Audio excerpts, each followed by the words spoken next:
ইমাম মানে হলো তিনিও ইমাম, যিনি আমাদের মেম্বার তিনি ইমাম, যিনি আমাদের চেয়ারম্যান তিনি ইমাম, যিনি আমাদের এমপি তিনি ইমাম। কথা বলেন ঠিক কিনা? এই বাংলাদেশের দিকে তাকালে দেখা যায় একজন মসজিদের ইমাম নিযুক্ত করার সময় ওই ইমাম নামাজ পড়ে কিনা, ইমামের স্ত্রী পর্দায় থাকে কিনা, ইমামের মা বাবা পর্দায় থাকে কিনা, ইমাম ঘুষখোর কিনা, ইমাম সুদখোর কিনা, ইমাম সঠিক পথে চলে কিনা, ইমামের কোনো গুনাহ আছে কিনা, ইমামের দাড়ি আছে কিনা, ইমাম 5 ওয়াক্ত নামাজ সঠিকভাবে আদায় করে কিনা দেখে নেয়।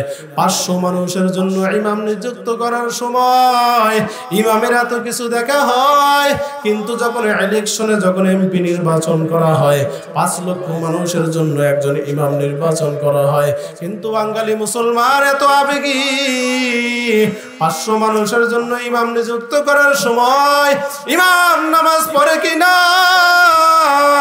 ইমাম সুদ খায় কিনা, ঘুষ খায় কিনা, ইমামের স্ত্রী পর্দায় চলে কিনা, এত খোঁজ খবর নাই। কিন্তু 5 লক্ষ মানুষের ইমাম ওই এমপিকে নির্বাচন করার সময় বাঙালি মুসলমান দেখে কিনা ওই ইমাম নামাজে কিনা।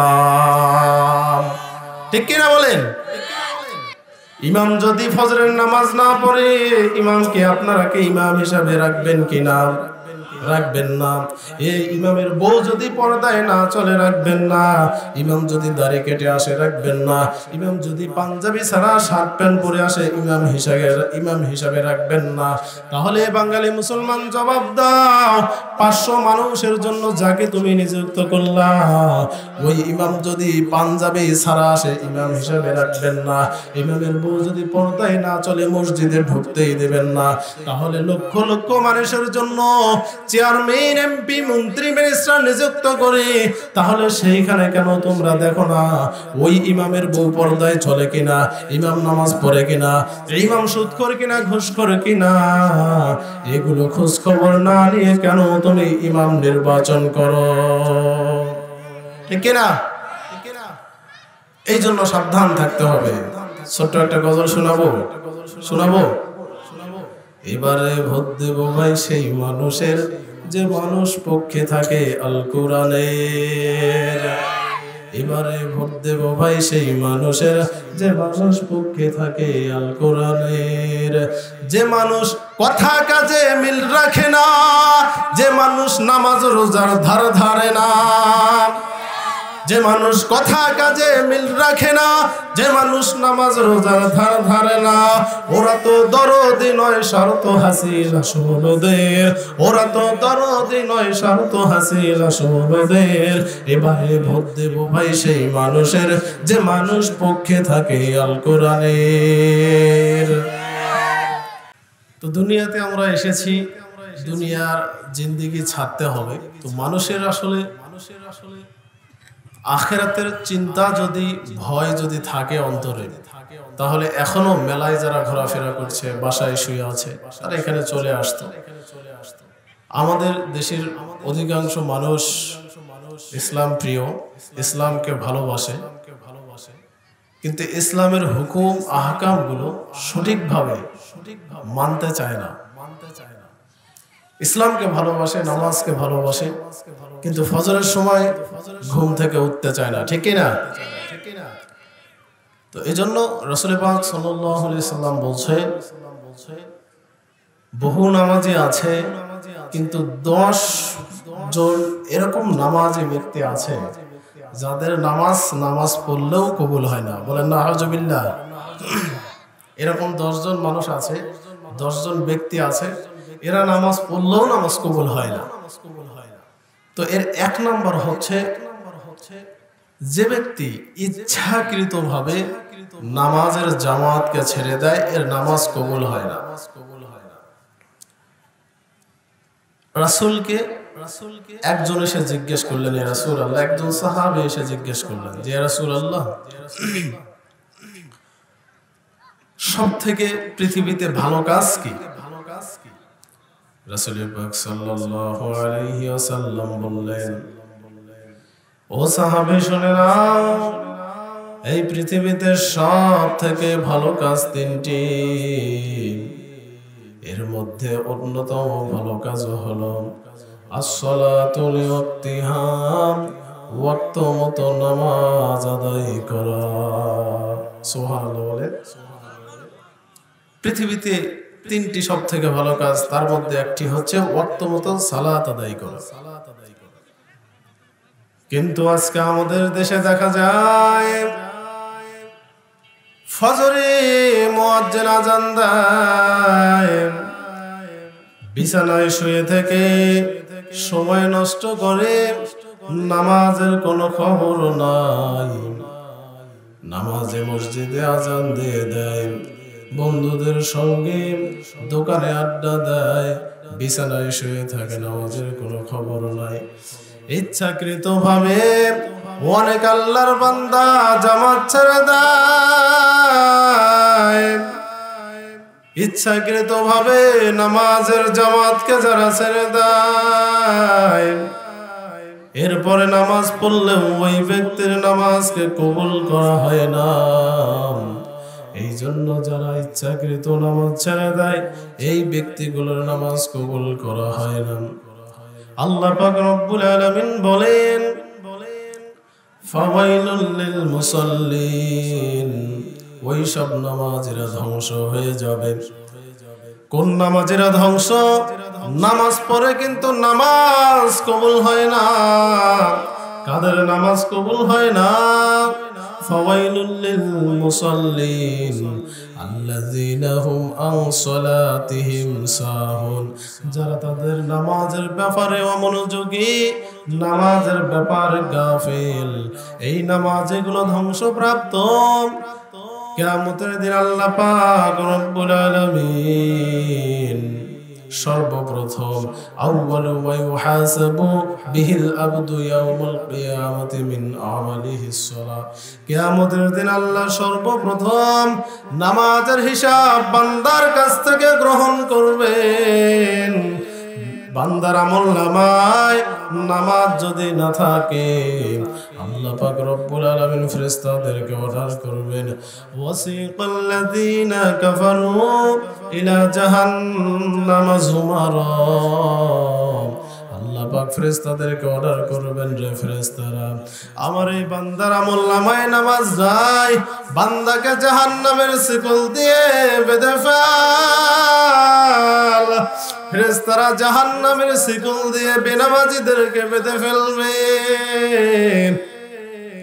শিকল দিয়ে বেঁধে যখন জাহান্নামের দিকে টেনে লইবে, এমন সময় ওই বেনামাজের চোখের পানি ফেরেশতারা জিজ্ঞেস করবেন, মা সালাকাকুম ফি সাকার, কেন তুমি আজকে জাহান্নামী হলে? জাহান্নামের ভয়াবহতা তুমি কি জানো না? আজ কেন তুমি জাহান্নামী হলে? দুনিয়াতে জাহান্নাম সম্পর্কে কি কিছুই শোনো নাই? তখন ওই আল্লাহর বান্দা বলবে, ক্বালু লাম নাকু মিনাল মুসাল্লিন, আমি নামাজের ব্যাপারে শুনেছিলাম, কিন্তু নামাজের ব্যাপারে আমি অমনোযোগী ছিলাম, এই কারণে আজকে জাহান্নামী হয়ে গেলাম। তখন ওই বেনামাজীগুলো আফসোস করবে আর বলতে থাকবে, ওয়াকুলুল কাফিরু ইয়া লাইতানি কুনতু তুরাবা, আজকে যদি আমি মাটি হয়ে যেতাম, আজকে যদি আমি মাটি হয়ে যেতে পারতাম, আজকে আমার কোনো হিসাব দেওয়া লাগতো না। মানুষ হওয়ার কারণে আজকে আমি জাহান্নামী হয়ে গেলাম। তো কাজেই নামাজ যাদের হবে না, তাদের কোনো আমলে ঠিকঠাক হবে না, ঠিক না? সুতরাং যে ব্যক্তি বাসায় শুয়ে চায়ের দোকানে আড্ডা দিয়ে বন্ধুদের সঙ্গে গল্প করে ইচ্ছাকৃত ভাবে যে মুমিন নামাজ ছেড়ে দেয়, এর মুসলমান দাবি করার কোনো অধিকার নাই। কথা বলেন ঠিক কিনা? কেমন করে ঘুমাও তুমি, কেমন করে ঘুমাও তুমি, ফজর করে কাজা, এমন তো হতে পারে তোমার জোহরে জানাজা। ঠিক কিনা বলেন? কেমন করে ঘুমাও তুমি ফজর করে কাজা, এমন তো হতে পারে তোমার জহরে জানাজা। মুসলিম হয় না জন্ম নিলেই মুসলমানের ঘরে, কাফির মুমিন তফাৎটা হয় নামাজের উপরে। মুসলিম হয় না জন্ম নিলেই মুসলমানের ঘরে, কাফির মুমিন তফাৎটা হয় নামাজের উপরে। ওরে জীবনে নামাজ কবু হয় না যেন কাজা, এমন তো হতে পারে তোমার জহরে জানাজা। ঠিক কিনা? তো কাজেই নামাজকে হেলায় ধুলায় ছেড়ে দেওয়া যাবে না। ফজরের নামাজের আজান হচ্ছে, কেন ভাই বিছানায় শুয়ে থাকতে হবে? যাইতে হবে।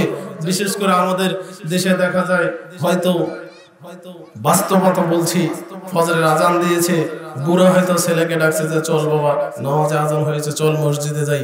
বুড়ি পাশ থেকে, এ বুড়া তোর কাম না থাকে তুই যা, বাচ্চাটা এখনই ঘুমালো, কেন ডাকতে হবে? ঠিক কিনা বলেন? তো এইভাবে নামাজকে বেখেয়ালে ছেড়ে দেওয়া যাবে না। ইচ্ছাকৃত জামাত ছেড়ে দিলে তার নামাজই হবে না। তো বিস্তারিত বলছি না। এক নাম্বার ব্যক্তি হচ্ছে যে ইচ্ছাকৃত জামাত ছেড়ে দিবে, তার নামাজ হবে না। দুই নাম্বার হচ্ছে যারা আমলনামায় শিরক থাকবে, শিরক যুক্ত ইবাদত, নামাজকে আল্লাহ কবুল করবে না। যারা আমলনামায় শিরক থাকবে, শিরক রাখা যাবে না।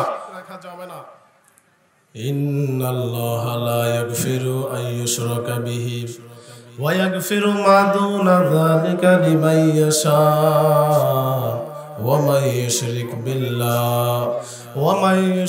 বিল্লাহ ফাকাদ ইফতারা ইসমান আযীমা।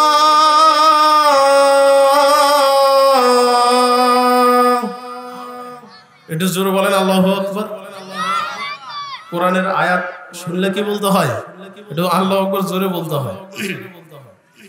আল্লাহ পাক রব্বুল আলামিন বলেন, ও বান্দারা শুনে নাও, দুনিয়ার সব গুনাহ আমি আল্লাহ ক্ষমা করে দিতে পারি, সব গুনাহ আমি আল্লাহ ক্ষমা করতে পারি, কিন্তু যে ব্যক্তির আমলনামায় শিরক থাকবে ওই ব্যক্তিকে আমি আল্লাহ কখনো ক্ষমা করব না। শিরক যার আমলনামায় থাকবে ক্ষমা করা হবে না। সংসারে অভাব, পীরের দরবারে গিয়ে সিজদা দেয়, সংসারে উন্নতি নাই, চাকরি নাই, ব্যবসায় উন্নতি নাই, বাড়িতে সন্তান নাই, অনেক মহিলা আছে সন্তান নাই, মনে করে পীরের দরবারে যদি যায়, বাবার কাছে যদি সিজদা দেয়, তাহলে আমার পেটে সন্তান চলে আসবে। বলেন নাউজুবিল্লাহ।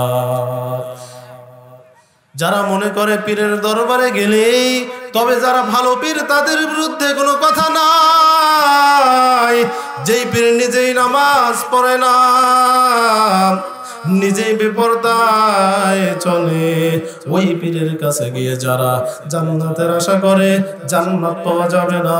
যেই পীর নিজেই নামাজ আদায় করে না, ওই পীরের কাছে যদি বান্দা তুমি যাও, তাহলে তুমি জাহান্নামের রাস্তায় চলে গেলা। কাজেই ভাইরা আমার, বাংলাদেশের ভিতরে, এই দেশের ভিতরে মানুষ ইসলামকে ভালোবাসে, ইসলামের প্রতি বড় দুর্বল। অনেক জায়গায় দেখি মা বাবার খোঁজ খবর নাই, কিন্তু পীরের দরবারে হাদিয়া নিয়ে দৌড়ায়। ঠিক কিনা? বহু জায়গায় দেখা যায় নিজের পিতামাতার খোঁজ খবর নেয় না, কিন্তু লক্ষ টাকা দিয়ে গরু কিনে, ছাগল কিনে পীরের দরবারে দৌড়ায়। ঠিক কিনা বলেন? তো কাজেই প্রিয় উপস্থিতি, যাদের আমলনামায় শিরক থাকবে, শিরকযুক্ত আমল আল্লাহ কবুল করবে না। হযরত মুসা আলাইহিস সালাম রাস্তা দিয়ে চলছেন আল্লাহ পাকের সঙ্গে দেখা করার জন্য, কথা বলার জন্য। রাস্তার মাঝে যাওয়ার পর হঠাৎ করে দেখেন পাথরের উপরে বসিয়া একজন বুজুর্গ আল্লাহর নামের জিকির করে, আমার আল্লাহর ইবাদত করে। মুসা নবী ডাক দিয়ে বললেন, বুজুর্গ, ও বুজুর্গ, কতদিন ধরে তুমি আল্লাহর নামের ইবাদত করো এই পাথরের উপরে বসিয়ে? বুজুর্গ বলেন, এ পথিক, তোমাকে আমি চিনি না। 400 বছর ধরিয়া এই পাথরের উপরে বসে আমি আল্লাহর নামের ইবাদত করি। মুসা নবী ডাক দিয়ে বলেন, বুজুর্গ, 400 বছর ধরিয়া এখানে বসিয়া আল্লাহর নামের ইবাদত করো। ও বুজুর্গ, বলো তোমার মনে কোনো আশা আছে নাকি? বুজুর্গ ডাক দিয়ে বলে, পথিক, 400 বছর ধরিয়া আল্লাহর নামের ইবাদত করি, আমার মনে 2টি আশা। 1 নম্বর আশা হলো আমার জামানার নবী মূসাকে আমি দেখব, আর 2 নম্বর আশা হলো ওই মূসার হাতে আমি 1 গ্লাস পানি পান করব। সুবহানাল্লাহ বলেন। মূসা নবী ডাক দিয়ে বলেন, বুজুর্গ, আমি হলাম এই জামানার নবী মূসা, আমাকে মনটা ভরে দেখে নাও, আর একটু অপেক্ষা করো, তোমার জন্য আমি 1 গ্লাস পানি নিয়ে হাজির হয়ে যাচ্ছি। মূসা নবী পানি আনতে চলে গেলেন। পানি আনার পর দেখেন ওই বুজুর্গ দুনিয়ার ভিতরে আর জিন্দা নাই। মূসা নবী আল্লাহকে ডাক দিয়ে বলেন, আল্লাহ, 400 বছর ধরিয়া এই বান্দা তোমার নামের ইবাদত তাসবিহ পড়ে, আর 2টা আশা করলো, 1 নম্বর আশা পূরণ করে দিলা, 2 নম্বর আশা 1 গ্লাস পানি পান করতে চাইলো। আল্লাহ, তুমি ওই আশা কেন পূরণ করলা না? 400 বছর ধরিয়া এই বুজুর্গ তোমার নামের ইবাদত করলো, কিন্তু 2টা আশা করলো, 1টা আশা পূরণ করলো, আর 1টা কেন পূরণ করলা না? আল্লাহ পাক ডাক দিয়ে বলে, মূসা, ও মূসা, বলো, 400 বছর ধরিয়া এই বুজুর্গ এখানে বসিয়া আমার নামের তাসবিহ পড়ে, আমার ইবাদত করে। মূসা, তুমি জবাব দাও, এই বুজুর্গকে 400 বছর কে খাওয়াইলো? মূসা নবী ডাক দিয়া বলে, আল্লাহ, আপনি খাওয়াইয়াছেন। আল্লাহ পাক ডাক দিয়া বলে, মূসা, আমার বান্দাকে 400 বছর ধরিয়া খানা দিলাম। ও মূসা, তুমি জবাব দাও, যে আল্লাহ বুজুর্গকে 400 বছর খাওয়াইলাম, আমি আল্লাহকে ওই বুজুর্গকে 1 গ্লাস পানি পান করাইতে পারতাম না? বুজুর্গ আমি আল্লাহর কাছে কেন চাইলো না, তোমার কাছে কেন চাইলো? কারণ আমি আল্লাহ শিরকের গন্ধ সহ্য করতে পারি না। সুবহানাল্লাহ বলেন। কাজেই শিরকের গন্ধ আল্লাহ সহ্য করতে পারে না। ভাইরা আমার, ইউটিউবে বিভিন্ন জায়গায়, ফেসবুকে দেখবেন কত আমাদের বিশেষ করে মা বোনেরা মনে করে এইটাই মনে হয় ইসলাম। কয়েকদিন আগে ফেসবুকে বা ইউটিউবে দেখলাম এক পীরের মুরিদ মহিলা পীরের পা টিপতেছে, বলে নাউজুবিল্লাহ। পীরের পায়ে গিয়ে সেজদা দিতেছে, নাউজুবিল্লাহ বলেন। বিশেষ করে মা বোনদের ক্ষেত্রে এটা বেশি বেশি দেখা যায়। মনে করে পীরের পায়ে সেজদা দিলেই বুঝি আমার সংসারে বরকত হয়ে যাবে। স্বামী কথা শুনে না, এই জন্য বাংলাদেশের ভিতরে অনেক মহিলা দরগায় গিয়ে সেজদা করে, ঠিক কিনা বলেন? এগুলো থেকে বের হয়ে আসতে হবে মা বোনদের। সিজদা যদি করতে হয় কেবলমাত্র শুধুমাত্র আল্লাহ পাকের কুদরতি পায়ে সিজদা করতে হবে, ঠিক কিনা? 2 নাম্বার, শিরকের যারা শিরকের মধ্যে লিপ্ত থাকবে এই ব্যক্তিগুলোর নামাজ আল্লাহ পাক কবুল করবে না। আর 3 নাম্বার হচ্ছে যেই ব্যক্তিগুলো নামাজ আদায় করে কিন্তু যাকাত দেয় না, নামাজ পড়ে যাকাত দেয় না, তাদের নামাজও আল্লাহ পাক কবুল করবে না। নামাজ পড়ে, কারণ আল্লাহ পাক রব্বুল আলামিন কোরআনের যত জায়গায় নামাজের কথা বলছেন তত জায়গায় যাকাতের কথাও বলছেন। বলেন সুবহানাল্লাহ।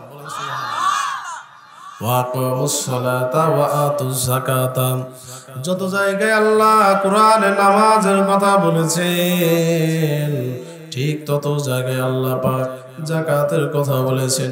কিন্তু যেই ব্যক্তিরা নামাজ আদায় করে কিন্তু যাকাত প্রদান করে না, এই ব্যক্তিগুলোর নামাজ আমার আল্লাহ কবুল করে না। ইন্নাল্লাযীনা আমানু ওয়া আমিলুস সালিহাতি ওয়া আকামুস সালাতা ওয়া আতাউজ যাকাতা লাহুম আজরুহুম ইনদা রাব্বিহিম ওয়া লা খাউফুন আলাইহিম ওয়া লা হুম ইয়াহজানুন। আল্লাহ পাক রব্বুল আলামিন বলেন, যে ব্যক্তিগুলো নামাজ আদায় করার পর যাকাত প্রদান করে, এই ব্যক্তিগুলোর কোনো ভয় নাই, কোনো চিন্তাও নাই, কোনো দুঃখও নাই। জোরে বলেন সুবহানাল্লাহ। তার মানে যারা নামাজ আদায় করার পর যাকাত যারা প্রদান করবে তাদের কোনো ভয় নাই, কোনো চিন্তাও নাই, কোনো দুঃখও নাই।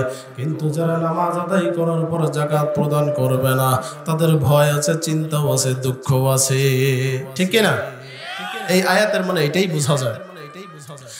আমাদের দেশে দেখা যায়, শহর অঞ্চলে দেখবেন, বিভিন্ন শহর অঞ্চলে মসজিদে বিশাল বিশাল ধনাঢ্য ব্যক্তি 5 ওয়াক্ত নামাজ পড়ে, সুন্নত পড়ে, নফল পড়ে, ঠিক মতো যাকাত আদায় করে না। ঠিক কি না? সঠিকভাবে যদি আমাদের দেশে যাকাতকে আদায় করা হতো, তাহলে বাংলাদেশের ভিতরে কেউ 10 তলায়, কেউ গাছতলায়, এই পরিস্থিতি হতো না। ঠিক কি না? যাকাত সঠিকভাবে আদায় না করার কারণে, যাকাত সঠিকভাবে আদায় না করার কারণে আমাদের দেশে দেখা যায় আমাদের গরিব দুঃখী মেহনতি মানুষের টাকা লুট করে আত্মসাৎ করে বিদেশে পাচার করে। কথা বলেন ঠিক কিনা? আর যাকাত ভিত্তিক অর্থ ব্যবস্থা যদি দেশের মধ্যে থাকতো, কেউ 10 তলায়, কেউ গাছতলাতেও জায়গা পায় না, এই পরিস্থিতি বাংলাদেশে থাকতো না। কথা বলেন ঠিক কিনা? যাকাত ভিত্তিক অর্থ ব্যবস্থার দরকার আছে না নাই? কথা বলেন আছে না নাই? গরিব দুঃখী মেহনতি মানুষের টাকা শুধু ধনীদের হাতে যাবে, ওরা 1 তলার পর 2 তলা, 2 তলার পর 3 তলা, 4 তলা, 5 তলা বানাইতেই থাকবে। আর কেউ কুড়ে ঘর থেকে গাছতলায়, গাছতলা থেকে ফুটপাতে ঘুমাবে। এই পরিস্থিতি বাংলাদেশে আমরা দেখতে চাই না। কথা বলেন ঠিক কিনা? বাংলাদেশে যাকাত ভিত্তিক অর্থনৈতিক ব্যবস্থা আজ না হোক কাল কায়েম হবেই হবে ইনশাআল্লাহ। যাকাত ভিত্তিক অর্থনৈতিক ব্যবস্থা কায়েম হবে। হযরত আলী রাদিয়াল্লাহু তাআলা আনহু বলেছিলেন, আমার শাসন আমলে আমার এই রাজ্যের ভিতরে একটা ছাগলের যদি কোনো ব্যক্তি যাকাত আদায় না করে, আমি আলী তার বিরুদ্ধে যুদ্ধ ঘোষণা করব। সুবহানাল্লাহ, কত সুন্দর কথা। সুতরাং যাকাত ভিত্তিক অর্থনৈতিক ব্যবস্থা কায়েম করতে হবে। আমাদেরকে যাকাত দিতে হবে ভাই, শুধু নামাজ পড়লেই হবে না। যার যতটুকু যাকাত আছে সঠিকভাবে আদায় করতে হবে। রাজি আছি তো ইনশাআল্লাহ? কবরে একটি টাকাও নিয়ে যাইতে পারবো না। ঠিক কিনা? তাকে দেখেন যে চলে গেছে, কি নিয়ে গেছে? রেখে যেতে হয়েছে দুনিয়াতে। আবার যেগুলো রেখে যাচ্ছে, বাবাকে দাফন না করতেই, মাটি না দিতেই জমির ভাগাভাগি নিয়ে সন্তানদের মধ্যে মারামারি আছে কি নাই? আছে কি নাই? আছে। তো কাজেই কি হইল? ধন সম্পদ যে অর্জন করলেন, সেটা রেখে যাওয়ার সাথে সাথেই এমন সন্তান রেখে গেলেন, ওই সম্পদ নিয়ে কাটাকাটি মারামারিতে লিপ্ত হয়ে গেল। তো কাজেই প্রিয় উপস্থিতি, মা বোনদের, যার আপনার ফসলের যাকাত দেবেন, টাকার যাকাত দেবেন, যদি বাড়িতে সোনা রূপা যা আছে সব কিছুর যাকাত আদায় করতে হবে। বিশেষ করে আমাদের বাবা মা বোনদের বিষয়ে কি বলবো, আমরা যখন মাদ্রাসায় লেখাপড়া করতাম, যেহেতু অনেকেই আমার এলাকা অনেকেই জানেন যে মাদ্রাসায় হেফজখানায় লেখাপড়া করতাম, ওই মাদ্রাসা থেকে ধান কালেকশন করা লাগতো। বিভিন্ন এলাকায় ধান কালেকশনে যাইতাম। একেবারে বাস্তব কথা বলছি, পুরুষের মন এক্ষেত্রে একটু উদার মহিলাদের চেয়ে। কথা বলেন ঠিক কিনা? পুরুষের মন একটু উদার। ধান কালেকশনে গিয়ে দেখতাম, পুরুষ মানুষ যদি বাড়িতে থাকতো 2 কেজির জায়গায় 3 কেজি ধান দেওয়ার চেষ্টা করত। কিন্তু কোনো মহিলা যদি বাসায় থাকতো আর মাদ্রাসার ছাত্ররা যখন ধান কালেকশনে যায়, 3 কেজি যদি ধান দেয়, 2.5 কেজি চিটা দেয়। ঠিক কিনা বলেন? এটা বাস্তব কথা, দেখা কথা বলছে। আবার অনেক জায়গায় মা বোনেরা সেই সময় হেফজখানায় লেখাপড়া করতাম, যদি এগুলো মাদ্রাসায় থাকা ঠিক না, একটা সময় ছিল অর্থনৈতিক সমস্যার কারণে ধান কালেকশনে গিয়েছি, সারাদিন কালেকশনে গিয়েছে, সারাদিন রোদের মধ্যে ঘুরে ক্লান্ত শরীর। একবার তো একটা বাস্তব আমার ক্ষেত্রেই বলি, এক বাসায় গিয়েছি, মহিলা দেখে, হাই রে বাবা, এত কষ্ট করে ধান কালেকশন করতেছো, এই যে নাও কিছু খাইও, আমাকে দিয়েছি 1 টাকা। কত টাকা? 1 টাকা। তো এই দানের ক্ষেত্রে মা বোনরা একটু কার্পণ্য করে, কিন্তু এটা বোঝাইতে হবে দানের ক্ষেত্রে যে দান করবে তার আমলনামায় সওয়াব লেখা হবে, ঠিক কি না? এই জিনিসগুলো আমাদের বুঝতে হবে, এই জিনিসগুলো দানের ক্ষেত্রে মনকে উদার করতে হবে, কথা বলেন ঠিক কি না? তো যাকাত ভিত্তিক অর্থনৈতিক ব্যবস্থা থাকতে হবে। নামাজ পড়ে যাকাত দেয় না, নামাজ কবুল হবে না। 4 নম্বর ব্যক্তি হলো, 4 নম্বর ব্যক্তি কারা? যাদের নামাজ আল্লাহ কবুল করবে না। 4 নম্বর ব্যক্তি হলো যেই ব্যক্তিগুলো নামাজ পড়ে কিন্তু পিতামাতার অবাধ্য সন্তান, পিতামাতাকে কষ্ট দেয়, পিতামাতার মনে যারা কষ্ট দেয়, এই ব্যক্তিগুলো যতই নামাজ পড়ুক, দিনে 80 ওয়াক্ত নামাজ পড়লেও 1 রাকাত কবুল হবে না, ঠিক কিনা বলেন? একটু ওয়াজের সূত্র বোঝেন, হাত নাড়ালে ঠিক বেঠিক বলতে হয়, বুঝতে পারছেন? তো যে ব্যক্তি পিতামাতার মনে কষ্ট দেয়, পিতামাতার অবাধ্য সন্তান, এই ব্যক্তিগুলোর নামাজ কবুল হবে না। পিতামাতার মনে যারা কষ্ট দেয়, তাহাজ্জুদের অভাব নাই, সুন্নাতের অভাব নাই, কিন্তু পিতামাতার খোঁজ খবর নেয় না। 10 বার 20 বার হজ করে আসে। কত ডাক্তার, ইঞ্জিনিয়ার, কত ধনী ব্যক্তিরা পিতামাতার খবর নাই, পিতামাতাকে বৃদ্ধাশ্রমে রেখে আসিয়া নিজে নামাজ পড়ে তাহাজ্জুদ আদায় করে, হজ করে আসে 10 বার 20 বার। হজরে আসওয়াদ যদি ওই ব্যক্তি গিলেও খায় আর পিতামাতা যদি নারাজ থাকে, ওই ব্যক্তির হজ আমার আল্লাহ কবুল করবে না, ঠিক না? কবুল করবে না। আল্লাহ রাসূলের সাহাবী আলকামা মৃত্যুর সময় দুনিয়া থেকে বিদায় হয়ে যাবেন। হঠাৎ সাহাবীরা কালিমা পড়ানোর জন্য চেষ্টা করছেন, মুখে কালিমা। সাহাবীরা চিন্তায় পড়ে গেলেন, রাসূলের সাহাবী রাসূলের পিছনে নামাজ আদায় করেছে, রাসূলের সঙ্গে যুদ্ধে গিয়েছেন, কিন্তু মৃত্যুর সময় মুখে কেন কালিমা নাই? রাসূলকে খোঁজো। রাসূলের কাছে আসলো সাহাবী, ডাক দিয়ে বললেন, ইয়া রাসূলুল্লাহ, আপনার সাহাবী আলকামা আপনার পিছনে নামাজ আদায় করেছেন, আপনার সঙ্গে যুদ্ধেও গিয়েছে, কত ইবাদত বন্দেগী, কিন্তু মৃত্যুর সময় মুখে কেন কালিমা আসে না? আল্লাহ রাসূল ডাক দিয়ে বললেন, সাহাবীরা তাড়াতাড়ি করে খুঁজে দেখো আলকামার মা দুনিয়াতে বেঁচে আছে কিনা। সাহাবীরা খুঁজতে লাগলেন, আলকামার মাকে ধরে আনলেন। আল্লাহ রাসূল ডাক দিয়ে বললেন, আলকামার মা, ও আলকামার মা, আম্মা জান, জবাব দাও, তোমার সন্তানের উপর তুমি রাজি আছো কিনা? আলকামার মা বললেন, ইয়া রাসূলুল্লাহ, আজ থেকে বহুদিন আগে আমার সন্তান আলকামা আমার খোঁজ খবর নাই, নিজেই নামাজ পড়েছে, বন্দেগী করেছে, রাসূলের পিছনে নামাজ পড়েছে, রাসূলের সঙ্গে যুদ্ধের ময়দানে গিয়েছে, কিন্তু আমি মার খোঁজ খবর নাই। এই জন্য আমার সন্তানের উপর আমি অসন্তুষ্ট, আমার সন্তানের উপর আমি রাজি না। আল্লাহ রাসূল ডাক দিয়ে বলে, আম্মা জান, এই মুহূর্তে আলকামাকে আপনি ক্ষমা করে দেন, মাফ করে দেন। আলকামার মা ডাক দিয়ে বলেন, আমার সন্তান আমাকে যে কষ্ট দিয়েছে, আমার সন্তানকে আমি ক্ষমা করতে পারবো না। আল্লাহ রাসূল সাহাবীদেরকে ডাক দিয়ে বললেন, সাহাবীরা তাড়াতাড়ি করে চলে যাও, কিছু কাঠ কয়লা খড়ির ব্যবস্থা করো। আলকামার মায়ের সামনে আলকামাকে আমি আগুনের মধ্যে পোড়াবো। এই কথা শুনিয়া আলকামার মা ডাক দিয়ে বলেন, ইয়া রাসূলুল্লাহ, যেই সন্তানকে 10 মাস 10 দিন আমি পেটের ভিতরে ধারণ করেছিলাম, আর ওই সন্তানকে আমার চোখের সামনে যদি আগুনের মধ্যে পোড়ানো হয়, এই কষ্ট আমি সহ্য করতে পারবো না। সুতরাং এই মুহূর্তে আপনাকে সাক্ষী রাখিয়া, ইয়া রাসূলুল্লাহ, আমার সন্তানের যত অপরাধ এই মুহূর্তে আমি ক্ষমা করে দিলাম। আম্মা জান ক্ষমা করে দেওয়ার সঙ্গে সঙ্গে আলকামার মুখ থেকে কালিমা পড়ে দুনিয়া থেকে বিদায় হয়ে গেল। মা দুনিয়া থেকে বিদায় হয়ে গেল। সুতরাং প্রিয় উপস্থিতি, মা বাবার মনে যেন কষ্ট দেবেন না। মা দুনিয়া থেকে চলে যাবে, পরে আর ক্ষমাও চাইতে পারবেন না। শেষ বিদায়ের পালকি চড়ে কই চলে সোমা, কেমনে তোমায় দেব বিদায়, কেমনে তোমায় দেব বিদায়, মন যে মানে না। শেষ বিদায়ের পালকি চড়ে কই চলে সোমা,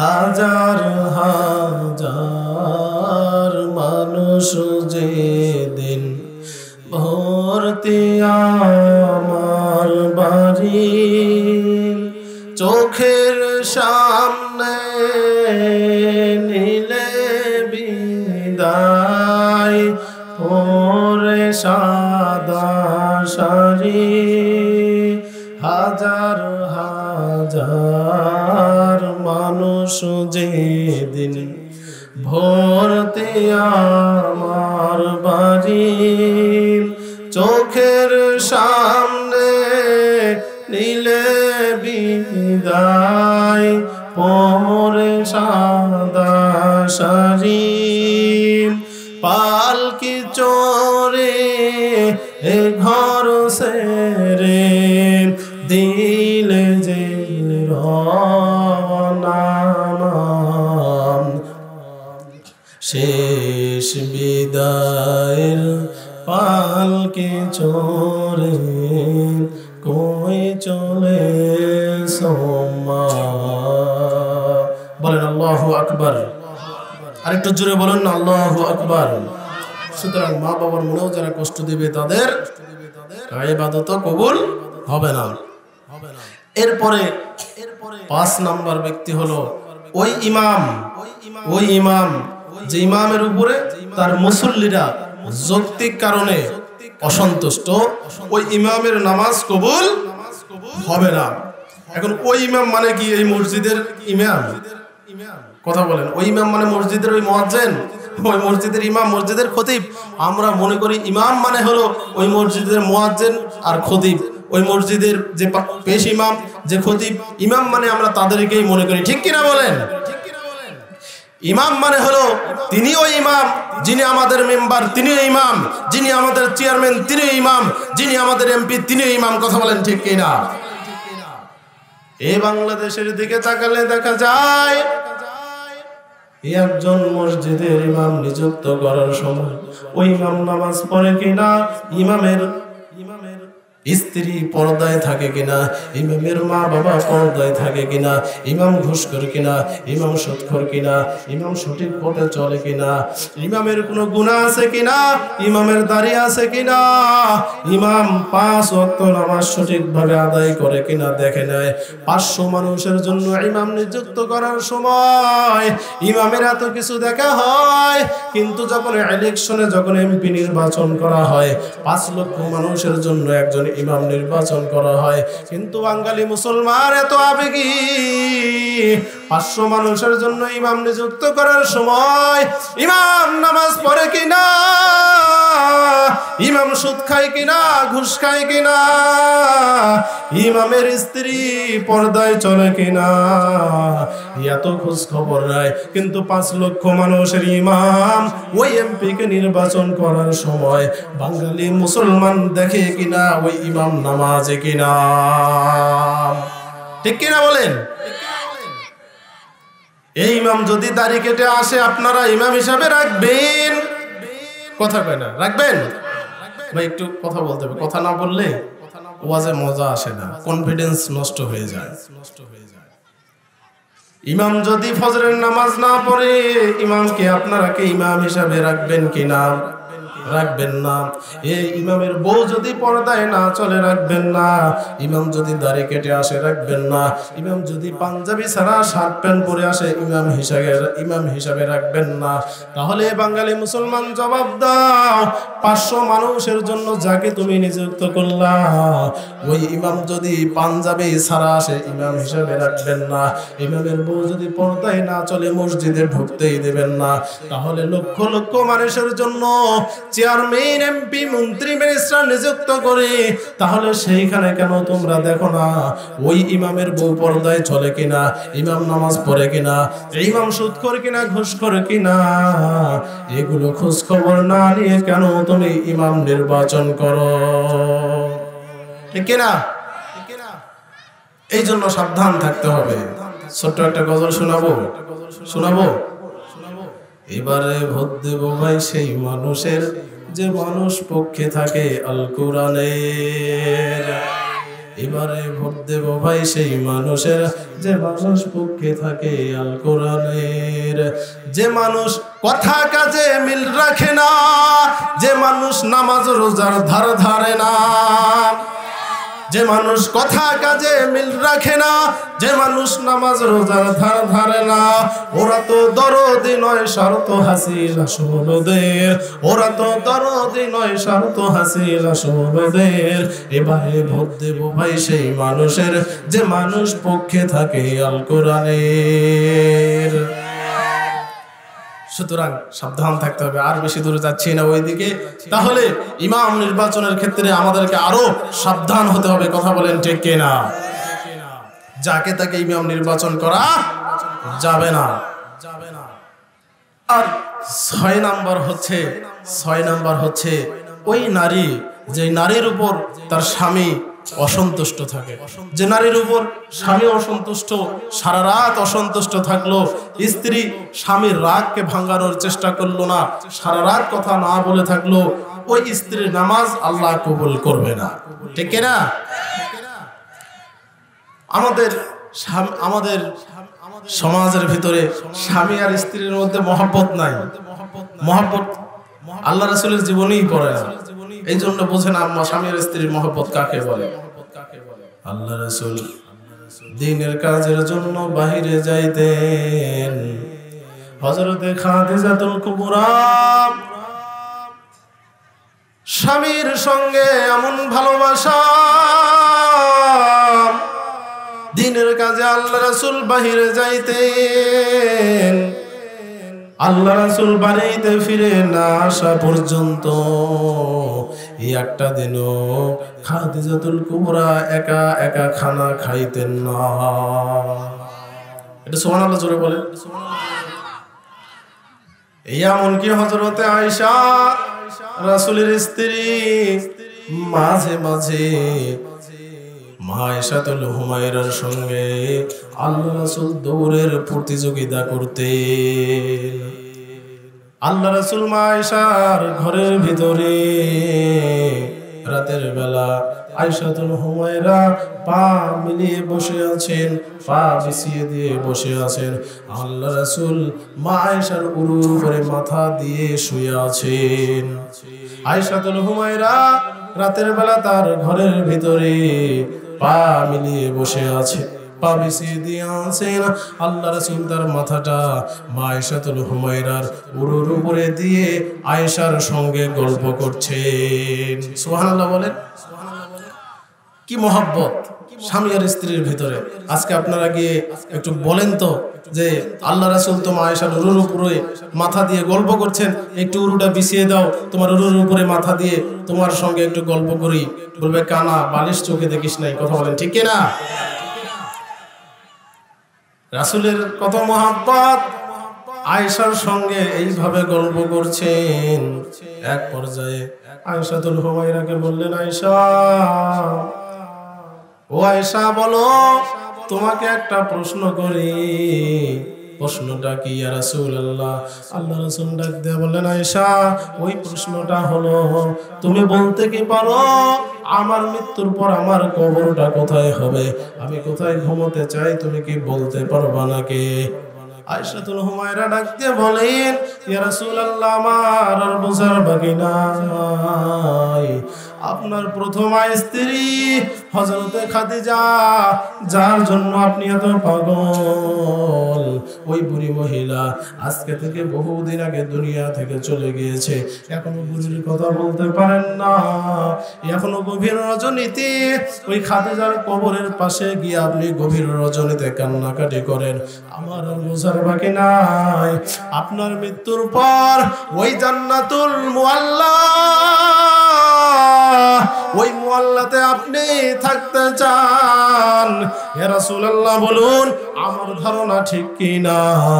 আল্লাহ রাসূল ডাক দিয়ে বলে, আয়েশা, আমার মৃত্যুর পরে আমার বিবি খাদিজা জান্নাতুল মুআল্লাতে ঘুমিয়ে আছে।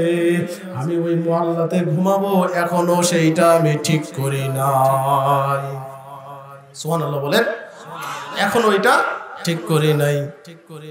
আয়েশাতুল হুমায়রা বললেন, ইয়া রাসূলুল্লাহ, তাহলে আর একটা জায়গার নাম বলি। ওই জায়গাটা হলো আপনার জন্মের আগে বাবা ব্যবসা করতে গিয়ে মারা গিয়ে যেই জায়গায় কবরস্থ হয়েছে। আবার বাবার কবর দেখতে গিয়া, বাবার কবর দেখতে গিয়ে মাকেও হারিয়ে ফেলেছে। আপনার পিতা মাতার কবরস্থান ওই আবওয়া প্রান্তর। আমার মনে হয় আপনার মৃত্যুর পরে ওই আবওয়া প্রান্তরে আপনি ঘুমাতে চান। বলুন ঠিক কিনা? আল্লাহ রাসূল ডাক দিয়ে বলে, আয়েশা, আমার মৃত্যুর পরে ওই আবওয়া প্রান্তরে পিতা মাতার কবরের পাশে ঘুমাবো। ও আয়েশা, এখন ওইটাও আমি ঠিক করি নাই। আয়েশাতুল হুমায়রা বলেন, ইয়া রাসূলুল্লাহ, আর একটা জায়গার তাহলে নাম বলে। ওই জায়গাটা হলো কাবার উত্তর দিকের চতোয়া। আপনার বাবার পৈতৃক ভিটা, নিজের বাবার সম্পত্তিতে আপনি থাকতে চান। আমার ধারণা ঠিক কিনা বলুন? আল্লাহ রাসূল ডাক দিয়ে বলেন, আয়েশা, আমার মৃত্যুর পরে আমার বাবার পৈতৃক ভিটাতে আমি ঘুমোতে চাই। ওই ডিসিশন এখনো আমি নেই নাই। স্বামী আর স্ত্রীর মধ্যে কথা চলছে, কত সুন্দর কথা, বলেন সুবহানাল্লাহ। আর আমাদের সমাজে স্বামী আর স্ত্রীর মধ্যে মহব্বত নাই। অনেক স্ত্রীরা বলে, হুজুর কিছু দোয়া দেন, পানি পড়া দেন, স্বামী কথা শুনে না, স্বামীটা ভালো না। হাদিস থেকে শুনেন স্বামী কিভাবে ভালো হতে চায়।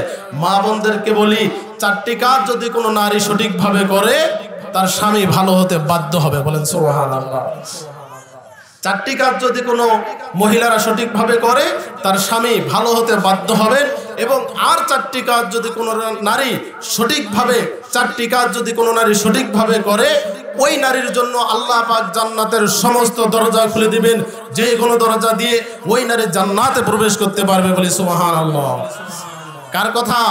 আল্লাহ রাসূল বলছেন, যদি কোনো নারী 4টি কাজ সঠিকভাবে আদায় করে, ওই নারীর জন্য আল্লাহ জান্নাতের সমস্ত দরজা খুলে দিবেন। যে কোনো দরজা দিয়ে ওই নারী জান্নাতে প্রবেশ করতে পারবে। বলেন সুবহানাল্লাহ। তাহলে 4টি কাজ করলে স্বামী ভালো হতে বাধ্য, আর 4টি কাজ করলে বিনা হিসেবে জান্নাত। বলেন সুবহানাল্লাহ। আমি একটু বলার চেষ্টা করছি, কয়টা বলতে পারবো জানি না, একটু বলার চেষ্টা করি। তাহলে যে 4টি কাজ করলে নারীরা জান্নাতে যাবে, 1 নাম্বার কাজ হচ্ছে as-সালাত আল-মারআতু খামসাহা। যদি কোনো নারী সঠিকভাবে নামাজ আদায় করে। বলেন সুবহানাল্লাহ। 4টি কাজের 1 নাম্বার হচ্ছে নারীকে সঠিকভাবে কি করতে হবে? নামাজ আদায় করতে হবে। সঠিকভাবে নামাজটা আদায় করতে হবে। কিন্তু আমাদের মা বোনেরা নামাজের ব্যাপারে বড়ই গাফেল। কথা বলেন ঠিক কিনা? বড় গাফেল। নামাজ পড়তেছেন, কোন কাজ করলে নামাজ নষ্ট হয়, কোন কাজ করলে নামাজ ছুটে যায়, কোন কাজ করলে নামাজ থাকে, অনেক মা বোনেরা জানেই না। নামাজ পড়তেছে আলহামদুলিল্লাহি রাব্বিল আলামিন, সামনে একটা মুরগি আসছে, হুস হুস আর রহমানির রহিম, ঠিক কিনা? এরকম করে কিনা? নামাজ পড়তেছে আলহামদুলিল্লাহি রাব্বিল আলামিন, যদি পাতিলটা একবার ঢক করে ওঠে, এ বাবা বিড়ালটা খেদা, আর রহমানির রহিম। নামাজ চলতেছে, কথাও চলছে, ওই নামাজ থাকবে? কথা বলেন থাকবে? থাকবে না। অনেক অনেক আছে আমাদের যারা বৃদ্ধ বয়সে উপনীত হয়েছে, মুখের ভিতর পান দিয়েই অনেক নামাজ আদায় করে থাকে। হবে নামাজ? হবে না। সুতরাং মা বোনদের নামাজের ব্যাপারে আরো সতর্ক হতে হবে। কোন কাজ করলে নামাজ থাকে, কোন কাজ করলে নামাজ থাকে না, সতর্ক হতে হবে। তাহলে 1 নাম্বার হচ্ছে নারীদের কি করতে হবে? নামাজ সঠিকভাবে আদায় করতে হবে। 2 নাম্বার হচ্ছে ওয়াসামাত শাহরাহা। 2 নাম্বার হচ্ছে যে নারী সঠিকভাবে ফরজ রোজাগুলো আদায় করবে, ওই নারীকে আল্লাহ জান্নাত দেবে। বলেন সুবহানাল্লাহ। নারীকে জান্নাত পাইতে গেলে সঠিকভাবে রোজাগুলো আদায় করতে হবে। কিন্তু আমাদের সমাজে দেখা যায় অনেক হতভাগা স্বামী, স্ত্রী যদি রোজা রাখতে চায়, রমজান মাসে 30টা রোজা রাখার ইচ্ছা, স্বামীকে বলল, স্বামী আমার এই রমজানে সবগুলো রোজা আমি রাখতে চাই, তুমি যদি পারমিশন দাও। কিন্তু অনেক হতভাগা স্বামী মনে করে আমার স্ত্রী যদি 1 মাস রোজা রাখে, স্ত্রীর চেহারা নষ্ট হয়ে যাবে, দেখতে খারাপ লাগবে, শুকিয়ে যাবে, স্ত্রী আমার দেখতে ভালো লাগবে না, স্ত্রীর চেহারাটা নষ্ট হয়ে যাবে। এই চিন্তা করিয়া অনেক হতভাগা স্বামী রমজানের 30টা রোজাও সঠিকভাবে স্ত্রীকে আদায় করতে দেয় না। ঠিক কিনা বলেন? সুতরাং তারা হতভাগা স্ত্রীকে সঠিকভাবে রোজাগুলো আদায় করতে দিতে হবে। তাহলে 2 নাম্বার হচ্ছে যে ব্যক্তি, যে নারীরা সঠিকভাবে রোজাগুলো আদায় করবে, 4টি কাজ করলে নারীরা জান্নাত যাবে। 1 নাম্বার নামাজ, 2 নাম্বার রোজা, 3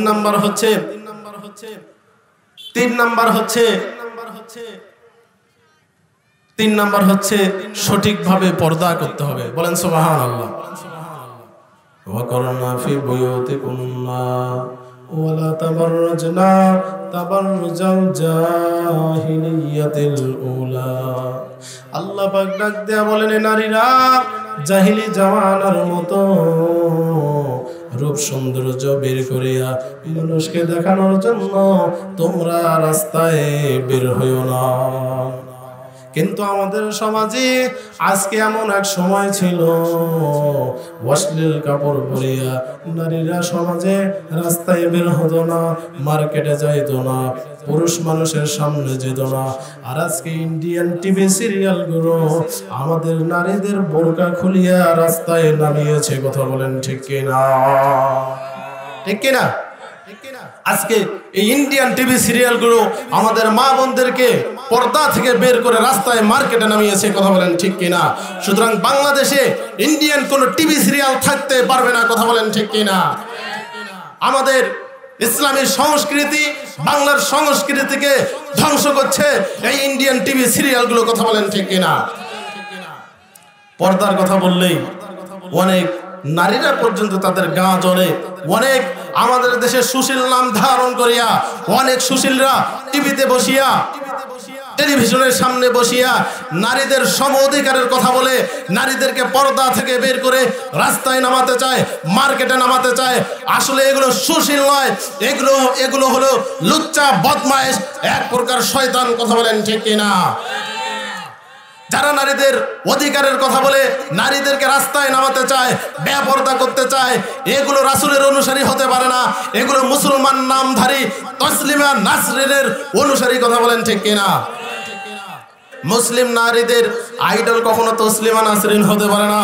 মুসলিম নারীদের আইডল হবে হযরতে ফাতেমাতুজ জোহরা। কথা বলেন ঠিক কিনা? ফাতেমাতুজ জোহরা হতে হবে। হযরতে আলী রাদিয়াল্লাহু তাআলা আনহু একদিন বাড়িতে প্রবেশ করলেন। হযরতে ফাতেমা জিজ্ঞেস করলেন, আলী, আমি গত রাতে আমার বাবাকে স্বপ্নে দেখেছি, আমার বাবা আমাকে ডাকছেন। তো হযরতে আলী বললেন, তোমার বাবা তোমাকে ডাকছে, তো তাতে কি হয়েছে? তো ফাতেমাতুজ জোহরা বললেন, তুমি কি বুঝতে পেরেছো? What does that means? That means my time is up, I have to go, I have to die. কারণ আমার বাবা তো দুনিয়াতে নাই, আমার বাবা চলে গিয়েছে, সেখান থেকে আমাকে ডাকছে, মানে হচ্ছে দুনিয়া থেকে আমাকে বিদায় নিতে হবে। তো আমার একটা তোমার কাছে ওয়াদা আছে, আমার একটা কথা তোমার কাছে আছে, রিকোয়েস্ট আছে, অনুরোধ আছে। কি? আমি যখন মারা যাব ওই সময়টাতে রাতের বেলা যদি মারা যায়, রাতের বেলায় আমাকে দাফন করে দিবা, মানুষ যেন আমার বডি দেখে অনুমান করতে না পারে আমি কতটুকু মোটা ছিলাম, কতটুকু লম্বা ছিলাম। বলেন সুবহানাল্লাহ। সংক্ষেপে বলছি, ফাতেমা দুনিয়া থেকে বিদায় নিলেন। একজন ইমাম হলেন হযরতে আলী, দুইজন মুক্তাদি হাসান আর হুসাইন। বলেন সুবহানাল্লাহ। খাটলি ঘাড়ে করে কবরস্থানের দিকে যাচ্ছেন রাতের বেলা। হযরতে আলী লক্ষ্য করে দেখেন দূর থেকে একজন সাহাবী দৌড়ে আসছেন হযরতে আলীর দিকে। আলী চিন্তায় পড়ে গেলেন। আলী চিন্তিত, আমার স্ত্রী আমার থেকে ওয়াদা নিয়েছে আমি যেন মৃত্যুর খবর কারো কাছে না পৌঁছায় দেয়। তাহলে এই সাহাবী কেমনে খবর পাইল? আবু যর সামনে আসার পর জিজ্ঞেস করলেন, আবু যর, আমার স্ত্রী মারা গিয়েছে, কাউকে খবর দেই নাই। ও আবু যর, বলো কিভাবে তুমি খবর পাইলা? আবু যর বলেন, ফাতেমার মৃত্যুর খবর স্বয়ং আল্লাহ আমার কাছে দিয়েছে। আবু যর সহ চলে গেলেন কবর খনন করার জন্য। কবর খনন করিয়া আবু যর কবরের মধ্যে নেমে পড়লেন। ডাক দিয়ে বললেন, আতাদরুনা আল কবর মান হাযিহিল মাইয়িত। ও কবর, তুমি কি জানো তোমার পেটের ভিতরে আজকে কাকে রাখা হবে? হাযিহি উম্মুন হাসান হুসাইন। যে দুইজন যুবক হবে জান্নাতের যুবকদের সরদার, সেই হাসান আর হুসাইনের মা তোমার পেটে আসবে। খবরদার যেন কোনো বেয়াদবি হয় না। কবর থেকে কোনো জবাব নাই। আবু যর গিফারি আবার ডাক দিলেন, ও কবর, তুমি জানো হাযিহি যাওজাতুল আলী। ও কবর, তুমি কি জানো যাকে আমার আল্লাহ পাক দুনিয়ার কাফেরদের জন্য বাঘ বানিয়ে দুনিয়াতে পাঠিয়ে দিয়েছেন, সেই আলীর স্ত্রী তোমার পেটে আসবে। খবরদার ফাতেমার সঙ্গে যেন বেয়াদবি না হয়। এবার কবর থেকে কোনো আওয়াজ নাই। আবু যর আবার কবরকে ধমক দিলেন, ও কবর, তুমি কি জানো হাযিহি বিনতু মুহাম্মদ, যাকে সৃষ্টি না করলে আমার আল্লাহ দুনিয়ার কুল কায়নাত কিছুই সৃষ্টি করতেন না। শেষ নবী, প্রিয় নবীর কন্যা, সেই মুহাম্মাদের কন্যা তোমার পেটে আসবে। খবরদার ফাতেমার সঙ্গে যেন বেয়াদবি না হয়। এবার কবরের জবান ছুটে গেল। ডাক দিয়ে বলল, আবু যর, লাইসা বাইতু নাসাবিন ওয়ালা হাসাবিন। ও আবু যর, কবর সম্পর্কে কি তোমার ধারণা আছে? ও আবু যর, আমি এমন ঘর নবীর মেয়েকে আমি চিনি না, আলীর স্ত্রীকে আমি চিনি না, হাসান হুসাইনের মাকেও আমি চিনি না। ও কবর, আমি এমন কবর, ও আবু যর, ফাতেমাকেও আমি চিনি না। ফাতেমার যদি আমল ভালো হয় ফাতেমাকে আমি খাতির করব, আর ফাতেমার আমল যদি ভালো না হয় আমি কবর ফাতেমার সঙ্গেও ভালো ব্যবহার দেখাবো না। কি কথা? সারতে হবে ঘর তোমার, সারতে হবে ঘর, সারতে হবে ঘর তোমার, সারতে হবে ঘর। একদিন ঘরের সকল মানুষ, একদিন এই ঘরের সকল মানুষ হবে তোমার পর। সারতে হবে ঘর তোমার, সারতে হবে ঘর। দুই দিনেরই বালাখানায় আমি তুমি কেউ রব না, এ ঘর ছেড়ে যাইতে হবে আর কোন নতুন ঘরে। ঠিক কিনা? দুই দিনেরই বালাখানায় আমি তুমি কেউ রব না, এ ঘর ছেড়ে যাইতে হবে আর কোন নতুন ঘরে। দুই দিনেরই বালাখানায় আমি তুমি কেউ রব না, এ ঘর ছেড়ে যাইতে হবে আর কোন নতুন ঘরে। ওরে সেই ঘরেতে নাই বিছানা, সেই ঘরেতে নাই বিছানা, রাখছনি খবর। সারতে হবে ঘর তোমার, সারতে হবে ঘর, সারতে হবে ঘর তোমার, সারতে হবে ঘর। বলেন আল্লাহু আকবার।